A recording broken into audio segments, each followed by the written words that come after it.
Hello and welcome to ace the aptitude. Recently supreme कोर्टाने sedition law आहे त्याला colonial law म्हटलं आहे, म्हणजेच तो इंग्रजांच्या काळातला आहे. आणि केंद्र सरकारला विचारलं आहे की सरकार अशा कायद्याला का कंटिन्यू करत आहे. 75 वर्ष झालेत भारताला स्वतंत्र होऊन आणि अजूनही IPCचा सेक्शन 124A जो सिटिझनशी डील करतो आणि ज्याचा उपयोग महात्मा गांधी, बाळ गंगाधर टिळक यांच्या विरुद्ध केला होता आणि आता कन्व्हिक्शन रेट फार कमी आहे, अशा कायद्याची खरंच गरज आहे का? आणि गव्हर्नमेंटनी अजूनपर्यंत हा कायदा का ठेवलेला आहे, तसंच याचा यूज आणि मिसयूज कशा पद्धतीने केल्या जात आहे, हे आज आपण सर्व बघणार आहोत. डेली एडिटोरियल सजेशनसाठी इंस्टाग्रामचा जो पेज आहे s_aptitude त्यावर तुम्ही स्टोरी चेक करू शकता आणि या व्हिडिओचं PDF तुम्हाला टेलिग्राम चॅनलवर मिळेल. सगळ्यात आधी सिडिशन म्हणजे काय, तर जनरल टर्ममध्ये सिडिशनची डेफिनेशन आपल्याला म्हणता येईल की एखादी व्यक्ती त्या व्यक्तीचं भाषण किंवा त्या व्यक्तीनं काहीतरी लिहिलं असणार आणि त्याच्यामुळे लोक हे उकसत असतील सरकार विरुद्ध रिबेल करण्यासाठी, तर त्याला आपल्याला म्हणता येईल की ते सिडिशन आहे. आणि सिडिशनबद्दल IPCमध्ये सेक्शन 124A आहे, हा सिडिशनशी डील करतो. आणि या सेक्शननुसार एक्झॅक्ट डेफिनेशन काय आहे, तर एखादी व्यक्ती ज्याचं भाषण किंवा त्याची रायटिंग म्हणजे वर्ड्समध्ये लिहिलं काहीतरी असणार किंवा विजिबल रिप्रेझेंटेशन असेल, त्याच्यामुळे हेट्रेड पसरत असणार किंवा हेट्रेड पसरवण्यासाठी मदत होत असेल, तसंच सरकारविरुद्ध डिसअफेक्शन पसरवत असणार किंवा ते पसरवण्यासाठी मदत होत असणार, तर अशा सर्व ॲक्टिव्हिटीजला सिडिशन म्हणतात. आणि ऑब्वियस आहे की हा जो कायदा असणार हा तेवढाच जास्त स्ट्रिक्ट असेल. म्हणजेच या कायद्यानुसार हे जे चार्जेस आहेत हे नॉन बेलेबल चार्जेस आहेत. म्हणजेच जोपर्यंत त्या केसची सुनवाई कोर्टाकडून होत नाही तोपर्यंत ज्या व्यक्तीवर हे सिडिशनचे चार्जेस लागलेले आहेत त्याला मॅजिस्ट्रेटकडून बेल मिळणार नाही. आणि याच्यामध्ये पनिशमेंट आहे 3 वर्षापर्यंतची इम्प्रिझनमेंट आणि त्यामध्ये फाईन पण ॲड करता येतं. तसंच त्या व्यक्तीला गव्हर्नमेंट जॉबपासून पण बार्ड केलं जातं.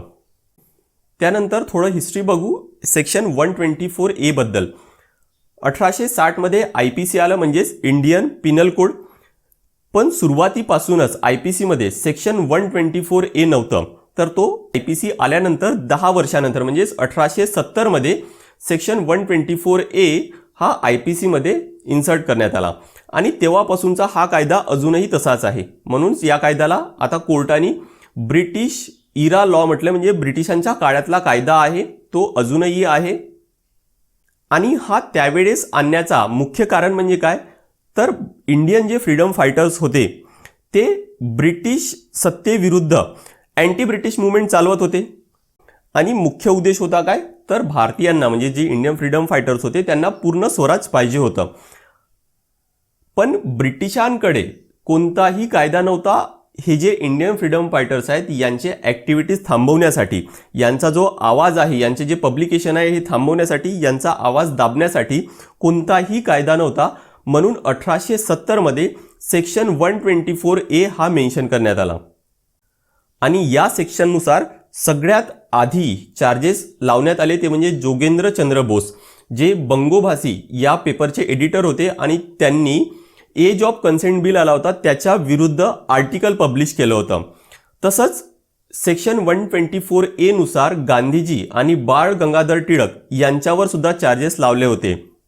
आणि आता पण हा कायदा किंवा हा जो सेक्शन आहे हा यूज केला जात आहे. रिसेंट काही फेमस केसेस आहेत ते म्हणजे अरुंधती रॉय, प्रवीण तोगडिया, कन्हैया कुमार आणि विनोद दुआ जे इंडियन जर्नलिस्ट आहेत, त्यांच्यावर 2020मध्ये ज्यावेळेस लॉकडाऊन चालू होतं त्यावेळेस विनोद दुआ यांनी सरकारचं क्रिटिसिझम केलं होतं. जे कोरोना हँडलिंग आहे त्याच्या विरुद्ध विनोद दुआ यांनी क्रिटिसिझम केलं होतं. त्यांचा एक यूट्यूब शो होतो, त्या शो थ्रू त्यांनी सरकारला क्रिटिसाइज केलं होतं. पण विनोद दुआवर चार्जेस लावण्यात आलेत की त्यांच्या त्या शोमुळे काही रुमर्स पसरत आहेत आणि ज्याच्यामुळे कम्युनल व्हायलन्स हे वाढत आहे.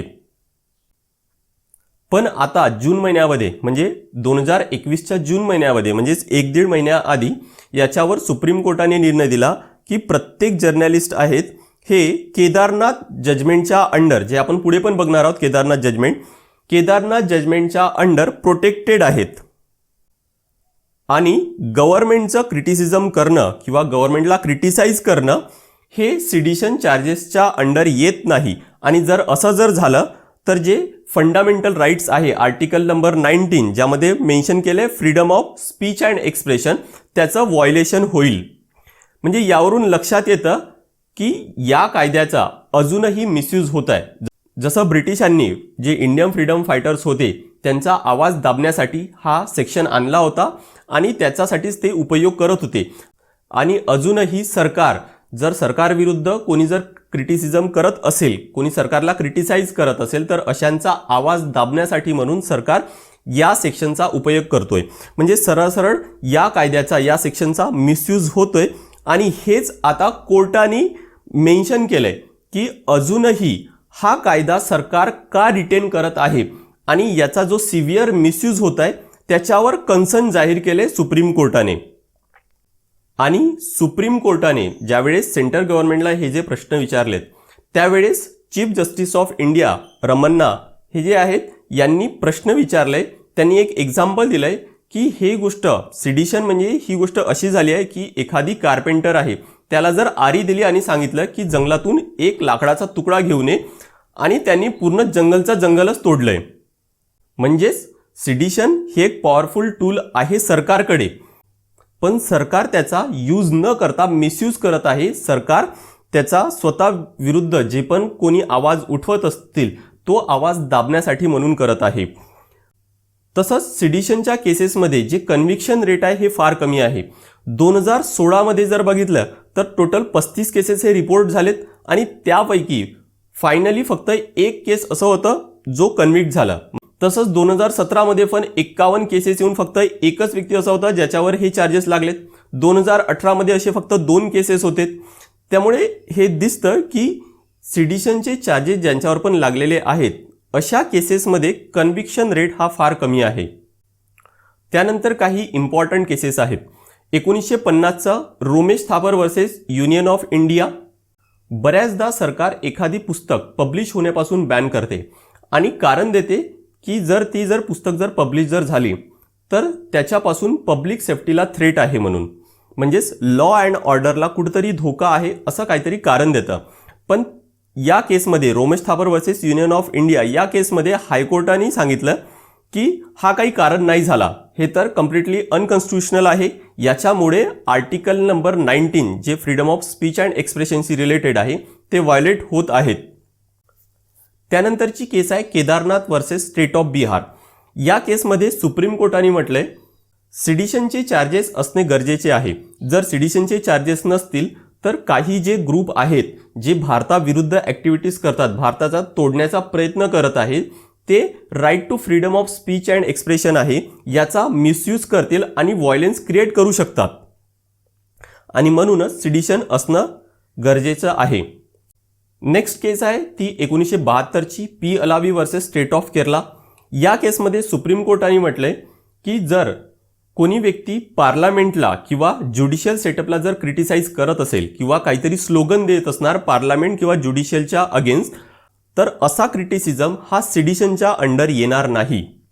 त्यानंतर 1978ची मनेका गांधी केस. या केसमध्ये सुप्रीम कोर्टाने हे म्हटलंय की एखादी व्यक्ती right to freedom of speech and expression याचा फायदा घेऊन ती जर व्यक्ती गव्हर्नमेंटला जर क्रिटिसाइज करत असेल, गव्हर्नमेंटचे पॉलिसीज आहेत किंवा गव्हर्नमेंटचे डिसिजन्स आहेत त्यांना क्रिटिसाइज करत असेल पण एका रिझनेबल लिमिटमध्ये राहून, तर त्याच्यामुळे सरकार विरुद्ध लोक उकसत नाही, रिबेल करण्यासाठी लोक उकसत नाही, हे मेन्शन केलंय. त्यानंतर 1995ची Balwant Singh and ANR versus state of Punjab. ही एक इम्पॉर्टंट केस आहे आणि या केसमध्ये जजमेंट देताना सुप्रीम कोर्टाने म्हटलंय की खालिस्तान जिंदाबादचे नारे लावल्यामुळे कोणतंही व्हायलेन्स क्रिएट झालेलं नाही किंवा कोणीही व्यक्ती हा सरकारविरुद्ध रिबेल करण्यासाठी तयार झालेला नाही. त्यामुळे सिडिशनचे चार्जेस या केसमध्ये लावता येणार नाही. तर हे काही इम्पॉर्टंट केसेस आहेत आणि यावरून लक्षात येत आहे की सिडिशनचे चार्जेस हे कसे मिसयूज केले जात आहे आणि वेळोवेळी सुप्रीम कोर्टाने किंवा हायकोर्टाने काय जजमेंट दिले, कोणत्या वेळेस सिडिशनचे चार्जेस लावायला पाहिजे किंवा कोणत्या वेळेस नाही लावायला पाहिजे, याच्यावरून थोडीफार आयडिया येते. तर हे जे सिडिशनचे चार्जेस आहेत याच्या विरुद्ध काही जे आर्ग्युमेंट्स आहेत ते बघू. सगळ्यात आधी या चार्जेसचा मिसयूज केला जात आहे. सरकार विरुद्ध जे पण आवाज उठवतात, सरकारचं जे पण क्रिटिसाइज करतात त्यांच्यावर सिडिशनचे चार्जेस लावण्यात येतं. पण तो सरळ आर्टिकल नंबर 19चा म्हणजेच फ्रीडम ऑफ स्पीच अँड एक्सप्रेशनचा व्हायोलेशन आहेच. तसंच हा जो कायदा आहे किंवा हा जो सेक्शन आहे IPCचा हा ब्रिटिशकालीन आहे आणि इवन आता ब्रिटिशांनी सुद्धा म्हणजे UK सुद्धा हा जो कायदा आहे सिडिशनचा कायदा आहे हा अबोलिश करण्यात आलाय. तर मग भारतात का ठेवायचा? तसंच सगळ्यात मोठा मुद्दा म्हणजे सिडिशनची डेफिनेशन आहे या सेक्शननुसार ही खूप जास्त वाईड आहे. त्यामध्ये फक्त एवढंच मेन्शन केलंय की जे पण सरकार विरुद्ध काहीतरी भाषणं देतील किंवा काहीतरी लिहितील, पब्लिश करतील त्यांच्यावर सिडिशनचे चार्जेस लावण्यात येईल. आणि ऑब्व्हियस आहे की हा कायदा ब्रिटिशकालीन होता, त्यामुळे तो त्या परिस्थितीनुसार ब्रिटिशांनी आपल्या सोयीसाठी बनवला होता. पण आता ही जी डेफिनेशन आहे ही नॅरो करण्याची खूप जास्त गरज आहे, जी आता खूप जास्त वाईड आहे. त्यानंतर भारतामध्ये डेमोक्रेसी आहे आणि डेमोक्रेसीचे फंडामेंटल्स म्हणजेच डेमोक्रेसीमध्ये सरकारला क्रिटिसाइज करता येतं, सरकारला प्रश्न विचारता येतं, सरकारचे डिसिजन्स आहे जे पॉलिसीज आहेत त्याच्यावर आपल्याला प्रश्न निर्माण करता येतात. तसंच सरकार बदलवण्याची सुद्धा सोय ही डेमोक्रेसीमध्ये असते. पण जर असे जे कायदे आहेत हे जर सरकार विरुद्ध क्रिटिसिझम दाबण्यासाठीच केल्या जात असेल तर हे कुठेतरी डेमोक्रेसीला धोका आहे. आणि भारतामध्ये ऑलरेडी UAPA हा कायदा आहे. UAPA म्हणजेच अनलॉफुल ॲक्टिव्हिटीज प्रिव्हेन्शन ॲक्ट. हा कायदा मेनली टेररिस्ट ॲक्टिव्हिटीशी डील करतो. पण तो सोबतच जे पब्लिक ऑर्डर आहे ते जे पण डिसरप्ट करत असणार किंवा व्हायलेन्स क्रिएट करत असणार ज्यामुळे भारताच्या सॉव्हरेनिटीला इंटिग्रिटीला धोका आहे अशा सर्व ॲक्टिव्हिटीशी डील करतो. तर मग हा कायदा आहे तर मग सिडिशनची गरज काय? हा कायदा पण अशाच ॲक्टिव्हिटीशी डील करत आहे ज्याबद्दल ऑलरेडी आपण डिस्कस केले, ती मी वर लिंक करतोय. तसंच 1979 भारताने international covenant on civil and political rights याला रॅटिफाय केलंय, जो एक सेट ऑफ स्टँडर्ड्स डिफाईन करतं फ्रीडम ऑफ एक्सप्रेशनच्या प्रोटेक्शनसाठी. आणि जर भारताने जर याला साईन केलं असेल तर सिडिशन सारख्या चार्जेसचा मिसयूज करणं ही याच्या अपोजिट आहे, हे याच्या विरुद्ध आहे. तर काही पॉईंट्स हे त्याच्या फेवरमध्ये आहेत. भारतामध्ये अजूनही काही अँटी नॅशनल्स आहेत, सेशनिस्ट किंवा टेररिस्ट ग्रुप्स आहेत, जसं माओइस्ट आहेत. आणि माओइस्ट म्हणजे नक्षलाईट जे एरिया आहे तिथं इन्सर्जन्सी आहे, त्यांना भारतापासून निघून काही ठिकाणी वेगळं देश पाहिजे, कुठं कोणाला वेगळं राज्य पाहिजे. तर काही ठिकाणी हे पॅरलल ॲडमिनिस्ट्रेशन, पॅरलल गव्हर्नमेंट पण चालतं, जसं नॉर्थ ईस्टच्या काही रिजनमध्ये आहे, तसंच जे नक्षलाईट एरिया आहे त्यामध्ये पण पॅरलल गव्हर्नमेंट चालत असतं. तर असे जे ग्रुप्स आहेत किंवा असे जे ऑर्गनायझेशन्स आहेत यांना टॅकल करण्यासाठी, यांच्याशी लढण्यासाठी म्हणून सिडिशनसारखे चार्जेस हे गरजेचे आहेत. आणि जर सिडिशनसारखे जर चार्जेस नसतील तर ते जे freedom of speech and expression आहे याचा मिसयूज करून भारतामध्ये व्हायलेन्स सहज क्रिएट करू शकतात. आणि नेक्स्ट मुद्दा आहे तो म्हणजेच सिडिशन जे चार्जेस आहेत किंवा सेक्शन 124A आहे याचा मिसयूज होतोय हे तर खरं आहेच. तसंच त्याच्यामध्ये कन्व्हिक्शन रेट आहे हा फार कमी आहे. तर मग अशा केसमध्ये काय पूर्ण सेक्शन 124A हा अबोलिश करणं कितपत योग्य आहे? म्हणजेच त्याच्यामध्ये चेंजेसची किंवा त्याची जी डेफिनेशन आहे ही नॅरो करण्याची फार जास्त गरज आहे. पण खरंच पूर्णच्या पूर्ण सेक्शन 124A अबोलिश करणं हे योग्य नाही. शेवटी कन्क्लुजनमध्ये हे म्हणता येईल की भारतात सिडिशनचे चार्जेस आहेत त्याची तर गरज आहेत, कारण की काही जे ग्रुप्स आहेत ते भारतापासून वेगळे होण्याचा प्रयत्न करत आहेत. काही ग्रुप्स आहेत ते भारतामध्ये व्हायलेन्स क्रिएट करण्याचा प्रयत्न करत आहेत आणि त्यांना टॅकल करण्यासाठी अशा चार्जेसची गरज आहे. पण सोबतच सरकार या चार्जेसचे मिसयूज करत आहे. सरकार विरुद्ध जे पण आवाज उठवत असेल तो आवाज दाबण्यासाठी म्हणून हे जे चार्जेस आहेत हे वापरत असतं. आणि म्हणूनच या चार्जेसला री-एक्झामाइन करण्याची गरज आहे. सरकारने जो पण प्रोसिजर इस्टॅब्लिश केली आहे कायद्यानुसार त्याला फॉलो करण्याची गरज आहे. आणि सगळ्यात इम्पॉर्टंट म्हणजे जी सिडिशनची जी डेफिनेशन आहे ती सध्या खूप जास्त वाईड आहे, त्याला नॅरो डाऊन करण्याची खूप जास्त गरज आहे.